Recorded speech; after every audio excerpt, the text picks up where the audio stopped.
ছুটি special Sunday ফান্ডে। আমরাও থাকছি সানডে ফান্ডে।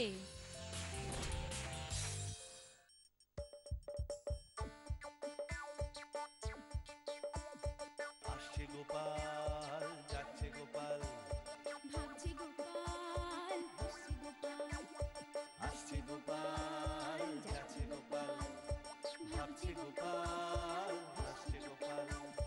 যুগের পরে যুগ কেটে যায় মানুষ তাকে ভোলে না,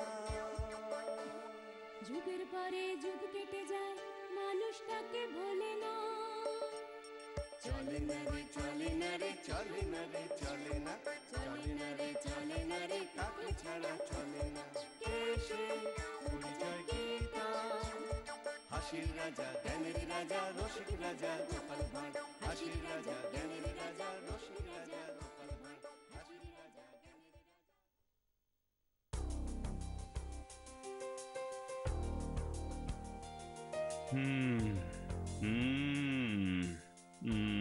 আহা মহারাজ, এত চিন্তার কি আছে বলুন তো? হ্যাঁ, কি বলছো মন্ত্রী? চিন্তা করব না? আমাদের প্রাণের থেকেও প্রিয় গোপাল যদি পারস্য দেশে চলে যায় কি হবে বলো তো? আহা মহারাজ, গোপাল তো আর চিরদিনের জন্য পারস্যে চলে যাচ্ছে না। তবুও মন মানছে না মন্ত্রী। বটেই তো, গোপাল আমাদের রাজসভায় থাকবে না, সেটা চিন্তা করলেই কেমন বুকের ভেতরটা ফাঁকা ফাঁকা লাগছে।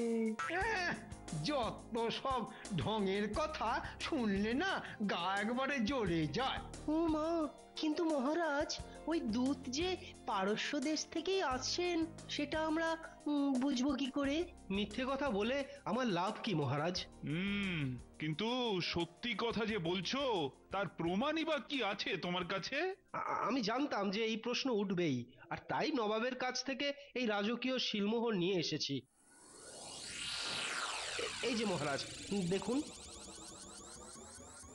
না না, কোনো সন্দেহই নেই যে দূত পারস্য দেশের শাহেনশার কাছ থেকেই এসেছেন। সে যাই হোক না কেন, আমরা কিন্তু গোপাল তোমাকে যেতে দেবো না ও দেশে। হ্যাঁ, কিন্তু কেন? পারস্য দেশের শাহেনশাহ যখন নিজে থেকেই আমাকে ডেকে পাঠিয়েছেন, তখন সেখানে না যাওয়াটা কি ভালো দেখাবে? কিন্তু কেন ডাকছেন সেটাও তো দূত বলছে না। মহারাজ, আমি নিজেও জানি না ঠিক কি কারণে শাহেনশাহ গোপালকে ডেকে পাঠিয়েছেন। এত ভাবাভাবির কি আছে বলুন তো মহারাজ? আমার তো মনে হয় শাহেনশাহ গোপালকে সম্মান টম্মান দেবেন বলেই ডেকে পাঠিয়েছেন। আর যদি উল্টোটা হয় তাহলে? মানে আবার কি? গোপালকে ডেকে নিয়ে গিয়ে ফাঁদে ফেলা। মহারাজ মনে হচ্ছে ঠিকই বলেছেন। কিন্তু আমার মনে হচ্ছে আপনারা শুধু শুধু আমার জন্য এত চিন্তা করছেন। যে কারণেই ডেকে পাঠান না কেন, সেটা ওখানে না গেলে বুঝবই বা কি করে? গোপাল যে কোনো মূর্খ বুঝবে যে কিচ্ছু না জেনে এত দূর যাওয়া মোটেই উচিত কাজ নয়। কিন্তু মহারাজ, আপনি তো আমাকে চেনেন। একবার যখন আমার কৌতূহল হয়েছে, তখন তা না মেটা পর্যন্ত তো আমি চুপ করে বসে থাকতে পারবো না, এটাও আপনি ভালোই জানেন। আহা, সেখানেই তো ভয় আমার। কোনো ভয় নেই মহারাজ, আপনি আর বাদ সাধবেন না মহারাজ, আমাকে যেতে আজ্ঞা করুন। ওহ, তুমি যখন কোনো কথাই শুনবে না তখন আর কি বলবো? যাও। যাও না, যাও, গেলে বুঝবে যে কত ধানে কত চাল। বাবা, এ তো আর কৃষ্ণনগর নয়, একেবারে পারস্য দেশ। একেবারে গুছিয়ে কাপড় পরাবে, বুঝেছো? আমি তাহলে আসি মহারাজ, একটু গুছিয়ে গাছিয়ে নিয়ে কালকেই বেরিয়ে পড়ব। বেশ, তবে তাই হোক।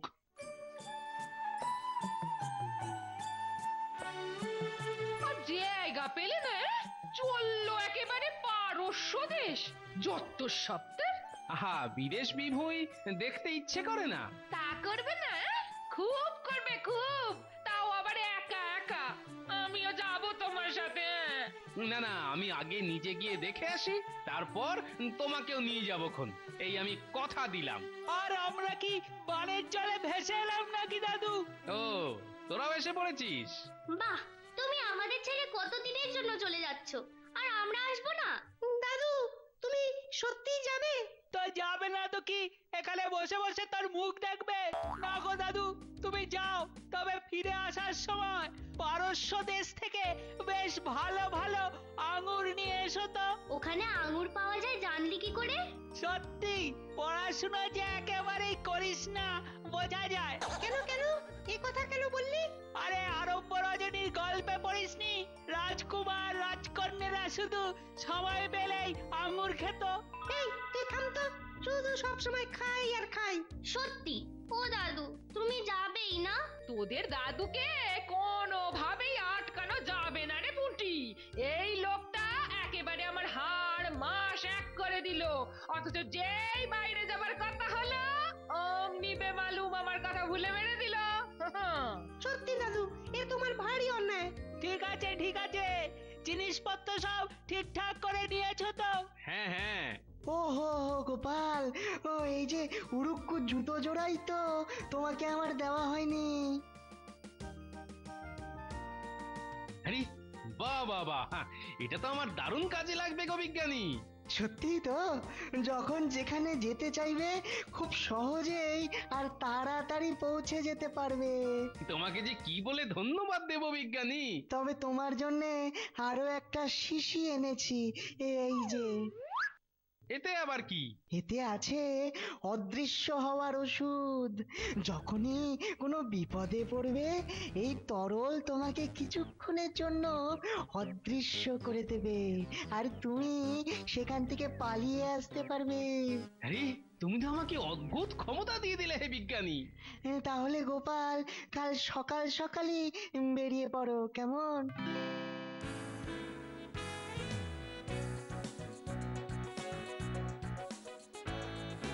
বাহ, কি চমৎকার ভাবেই না আমরা উড়ে উড়ে যাচ্ছি। হ্যাঁ বাবা, এ হলো কৃষ্ণনগরের বিজ্ঞানীর আবিষ্কার।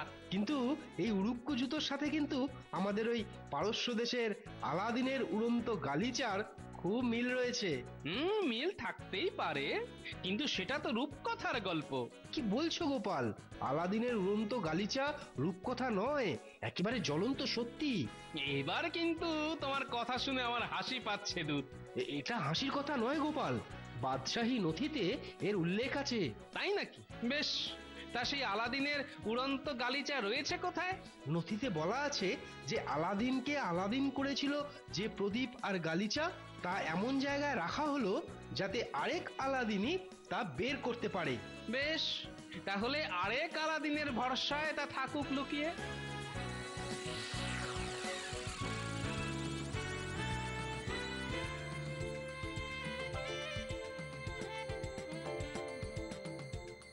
কিন্তু অনেকক্ষণ উড়েছি দুধ, এবার একটু বিশ্রাম নেব, কেমন? তোমার যেমন ইচ্ছে। সামনের ওই মরুদ্যানটাতে নামা যাক।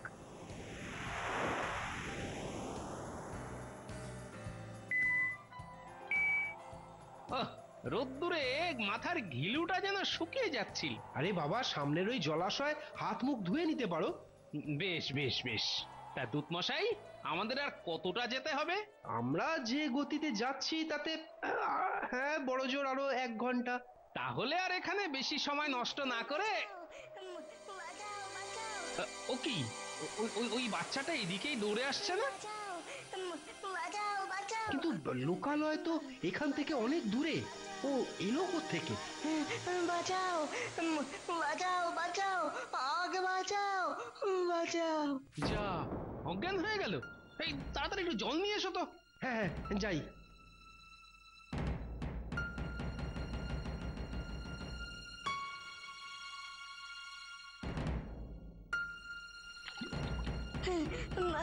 বাঁচাও বাঁচাও, আমার মাকে বাঁচাও। নিশ্চয়ই বাঁচাবো, নিশ্চয়ই বাঁচাবো। কিন্তু কিন্তু কি হয়েছে তোমার মায়ের? কোথায় আছেন তিনি? আমাদের আমাদের কাবিলাতে এক দস্যু আক্রমণ করে সবাইকে ধরে নিয়ে যাচ্ছে। আমি আমি কোনো রকমে পালিয়ে এসেছি। দস্যু ধরে নিয়ে যাচ্ছে? পরিষ্কার করে সব বলো। আমরা যা যা বল, আমার বাবা নেই তো, আমি শুধুমাত্র আমার মাকে নিয়ে থাকি। আমি আমি নদী থেকে জল আনতে গিয়েছিলাম, জল নিয়ে ফিরছি এমন সময়।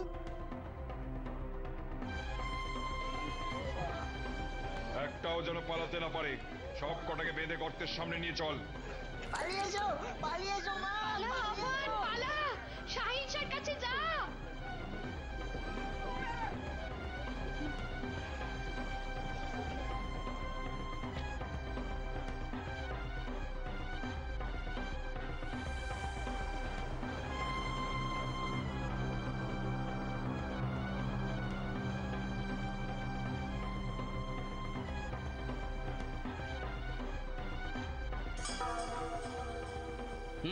বুঝলুম, কিন্তু গর্তের সামনে নিয়ে চলো।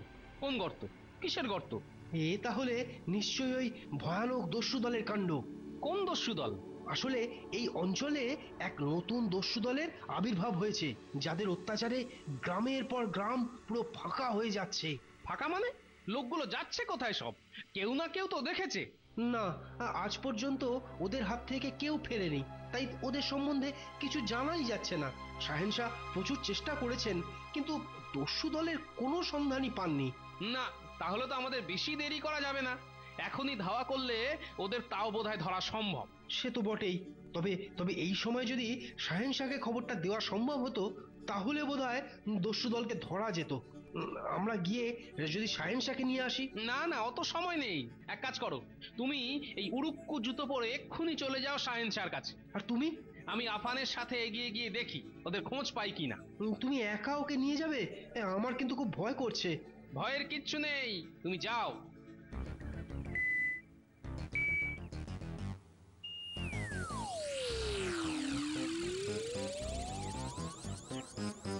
এ কি?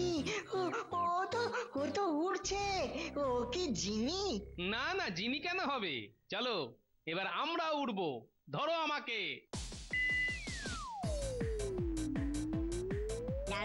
জানো তো ছোটবেলায় আমার মা যখন আমাকে আলাদিনের গল্প বলতো, তখন আমারও জাদু গালিচায় বসে উড়তে ইচ্ছা করতো। আর আমার মা বলতো বড় হয়ে নিশ্চয়ই উড়বি। তাই তো আলাদিনের নামে তো নাম রেখেছি। আলাদিনের নামে তোমার নাম? তোমার নাম তো আফান। হ্যাঁ, আফান মানে আল্লাহর ভক্ত, আর আলাদিন মানেও তাই। বাহ বাহ বাবা, আরে তুমি তাহলে আজকের আলাদিন? হ্যাঁ ওই তো ওদের দেখা যাচ্ছে। হ্যাঁ, তাই মনে হচ্ছে। এখানেই নেমে পড়তে হবে, আর কাছে যাওয়া যাবে না। আমার মা। কোনজন? ওই যে তৃতীয় জন। আরে ওই গর্তটার কথাই কি বলছিল নাকি? ওরা কি সবাইকে মেরে ফেলবে? না না না, মারবে কেন? মারার হলে তো তোমাদের কাবিলাতেই সবাইকে মেরে ফেলতো।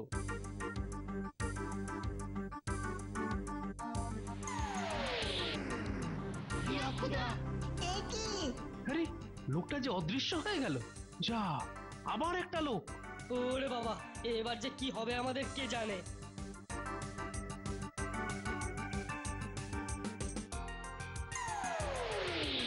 এই, তুমি এগিয়ে এসো। যা, বাচ্চাটা যে দৌড়ে চলে গেল। এই রে, এবার কি যে করি। আফান পালা বাবা, পালা পালা পালা পালা। আমার মা আর বাকি সবাইকে ছেড়ে দাও। আরেকটা বান্দা এসে গেছে, এটাকেই আগে নামা। না না, ওকে আমি ওই গর্তে কিছুতেই নামতে দেবো না, কিছুতেই না।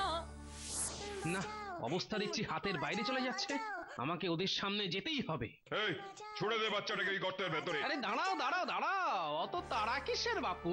এ কি রে, এই বেটা তো এখানকার লোক নয়, এটা আবার কোথা থেকে এলো? আকাশ থেকে পট করে পড়ে বাবা জীবন। সে যাই হোক, এখন সবাইকে ছেড়ে দাও তোমরা। ছেড়ে দেবো? ছাড়বো, তবে ওই গুহার ভেতরে, আর সবার আগে তোমাকেই ঢোকাবো সুড়ঙ্গে। ঢুকবো ঢুকবো, নিশ্চয়ই ঢুকবো, কিন্তু ভেতরে কি আছে সেটা জানবো না আগে। তাই নাকি? তা কি হবে জেনে? জানলেও তোমাকে নামাবো, আর না জানলেও নামাবো। বেশ তো, তাহলে জেনেই নামবো। আচ্ছা, তবে আগে দু চোখ ভরে দেখে নাও কি আছে। আরে বাস, এই যে সোনা রত্নের বিপুল সম্ভার। বাপ রে বাপ, কত! কি হলো, কথা বন্ধ হয়ে গেল যে? শোনো, তোমার কথা মতো সবাইকে ছেড়ে দিতে পারি যদি তুমি নিচে নেমে সমস্ত সোনাদানা নিয়ে আসতে পারো। কিন্তু আজ পর্যন্ত প্রায় 1000 লোককে ওখানে নামাবার চেষ্টা করেছি, কিন্তু কেউই ঢুকতে পারেনি। ঢুকতে গেলেই গুহার মুখ থেকে আলো তৈরি হয় আর ওরা অদৃশ্য হয়ে যায়। বাবা, এত লোককে মেরেছে, ওদের শাস্তি দিতেই হবে। গুহার মুখের আলো চোর কেলে পচা থাকলে ঠিক দেখিয়ে দিত। ভাগ্যিস কেলে পচাই সোনাদানার খবর পাইনি, পেলে একদিনে সব ভোঁ ভা করে দিত। আরে বাস, পেয়েছি পেয়েছি রাস্তা। আর দেরি কেন, নেমে পড়ো সুড়ঙ্গে, না হলে নামবো নামবো, কিন্তু কথা দিতে হবে যে তোমাকে আর তোমার দলবল সবাইকে সুড়ঙ্গের ভেতরে নামিয়ে দিলে এই যাদের ধরে এনেছো সবাইকে ছেড়ে দিতে হবে। বেশ বেশ, তাই হবে। আগে তো সুড়ঙ্গে ঢোকো, আর তখনই তো বুঝবে কত ধানে কত চাল। এই, ও সময় নষ্ট করছে, ওকে ঠেলে ফেল। না না না না, আমি যাচ্ছি, আমি যাচ্ছি, ওকে ছেড়ে দাও, আমি যাচ্ছি, ওকে ছেড়ে দাও। দাঁড়া দাঁড়া আফান দাঁড়া, এভাবে ওখান থেকে সোনা তোলা যাবে না। এক কাজ করতে হবে সর্দার। আবার কাজ? তোর তো কাজের থেকে ভরং বেশি, কিন্তু যা বলছিস তাতে কি গুহায় ঢোকা যাবে? সেটাই তো চেষ্টা করছি, কথা কম কাজ বেশি, বুঝলে সর্দার? এক্ষুনি এই সুড়ঙ্গের পাশ থেকে একটা শীত কাটতে হবে। তাতে কি হবে? আরে তাতেই তো সব হবে। শীত কাটলে আমরা সবাই ওই নতুন সুড়ঙ্গ দিয়েই ভেতরে ঢুকতে পারবো, আর তাতে কোনো আলোর ধাক্কায় অদৃশ্য হবার ভয় থাকবে না। রে বাহ, এটা তো দারুণ বুদ্ধি বার করেছো। নাও নাও সর্দার, আর কথা বেশি না বলে শীত কাটানোর ব্যবস্থা করো। এই, তোরা সুড়ঙ্গ তৈরি কর।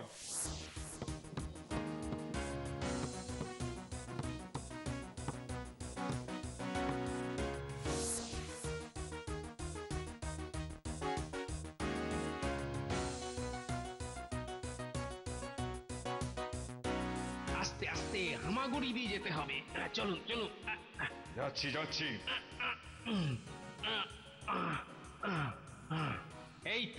এই তো আমরা এসে গেছি। এসব এসব আমার আমার সব সোনা আমার। আরে আরে, সোনা দানার তালের ওদিকে একটা প্রদীপ রাখা আছে দেখছি, কেমন যেন লাগছে। এটা কি অনেকটা আলাদিনের আশ্চর্য প্রদীপের মতো ব্যাপার নাকি? তাহলে হয়ে গেল তো কাজ। এবার তাহলে সবাইকে মুক্তি দাও সর্দার। নিয়ে চল, সব সোনা বাইরে নিয়ে চল। সোনা সোনা, আমাদের সোনা, আমাদের আমাদের সব আমাদের।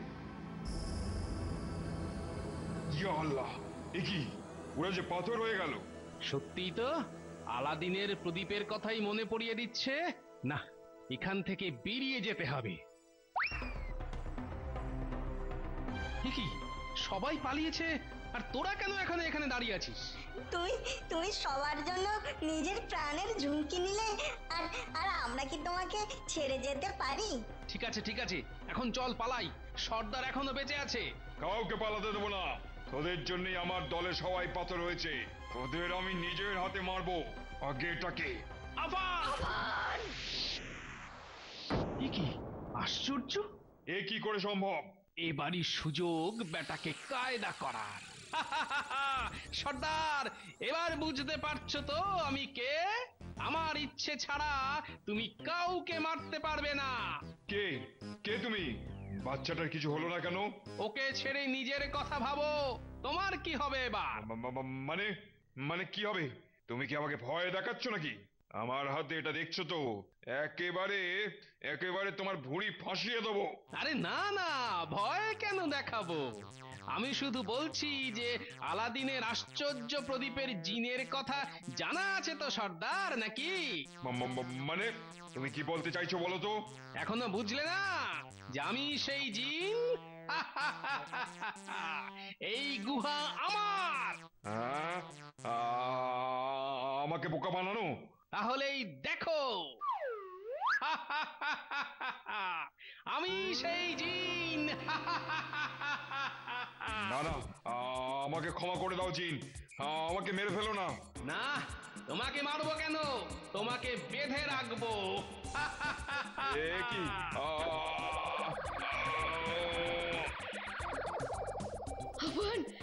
আফান, তুই ঠিক আছিস বাবা? হ্যাঁ মা, আমি ঠিক আছি। একদম নড়বি না, আর কোনো জিনিসে হাত দিবি না। হে দয়ালু জিনি, আমার ছেলেকে উদ্ধার করো। হে দয়ালু জিনি।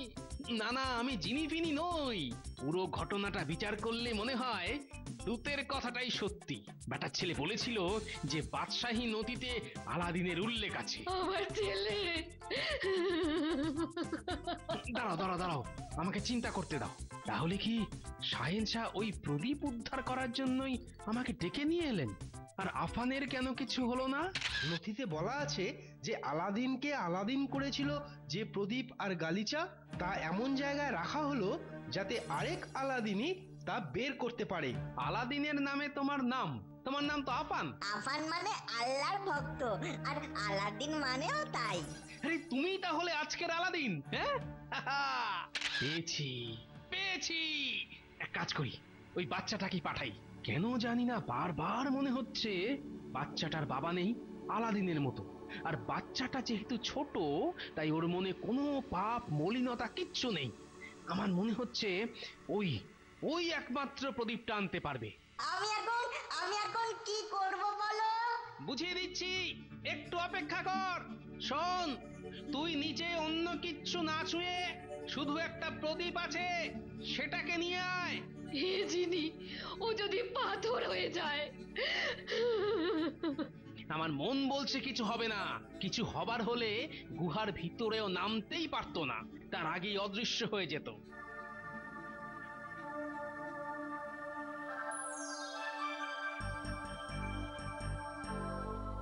আরে, এ তো মনে হচ্ছে আলাদিনের আশ্চর্য প্রদীপ। তাহলে জিনটা সব জানতো। এনেছি এটাকে। বেশ, দারুণ দারুণ। এই মাথা মোটা সর্দার, এবার দেখ আসল জিনকে।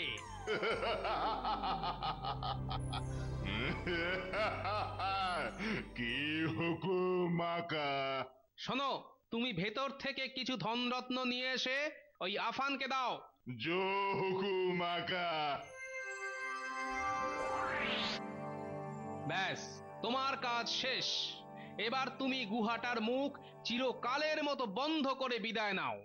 জো হুকুম আকা।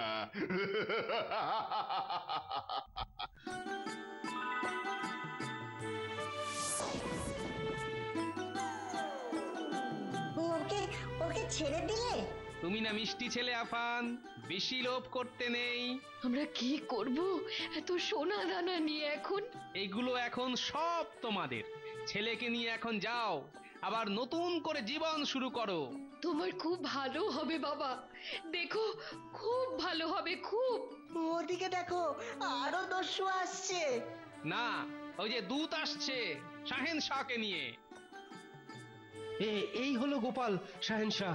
দস্যুরা কোথায় গোপাল? ওদের কোতল করব। কোনো দরকার নেই শাহেন শাহ, এই হলো সেই সর্দার, আর তার দলের সবাই গুহার ভেতরে পাথর হয়ে আছে। কিন্তু এই অসাধ্য সাধন করলে কি করে গোপাল?